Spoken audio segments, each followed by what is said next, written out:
සුබ දවසක්. අද අපි කතා කරමු ඊශ්‍රායලය ගැන. ඊශ්‍රායලය කියන්නේ ශ්‍රී ලංකාවෙන් වැඩි පිරිසක් රැකියා සඳහා යන රටක්. ඒ අතරින් caregivers-ලාත් විශේෂයි. සෑම වර්ෂයකම ඊශ්‍රායලයට ශ්‍රී ලංකාවෙන් caregivers-ලා විදිහට සෑහෙන පිරිසක් යනවා. ඉතින් ජපානයේ වගේම ඊශ්‍රායලයේ caregivers-ලාට තියෙන ඉල්ලුම ගොඩක් වැඩි.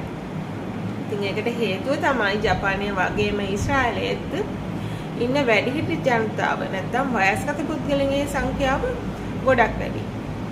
ඒ වගේම එයාලගේ පවුල්වල කට්ටිය ගොඩක් කාර්යබහුල නිසා ඊශ්‍රායලයේ ඉන්න caregivers-ලගේ සංඛ්‍යාව ඉතා අඩු නිසාත් ඊශ්‍රායලය පෙළඹිලා තියෙන අනිත් රටවල් වලින් caregivers-ලා ඒ සඳහා ගෙන්න ගන්නවා.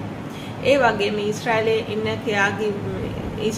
ඉන්න වයස්ගත පුද්ගලයන් නර්සින් හෝම්ස් වල ඉන්නවට වැඩිය තමන්ගේ ගෙදර ෆුල් ටයිම් caregiver කෙනෙක්ගෙන් සත්කාර ලබන්න ලොකු කැමැත්තක් දක්වනවා. ඉතින් මේ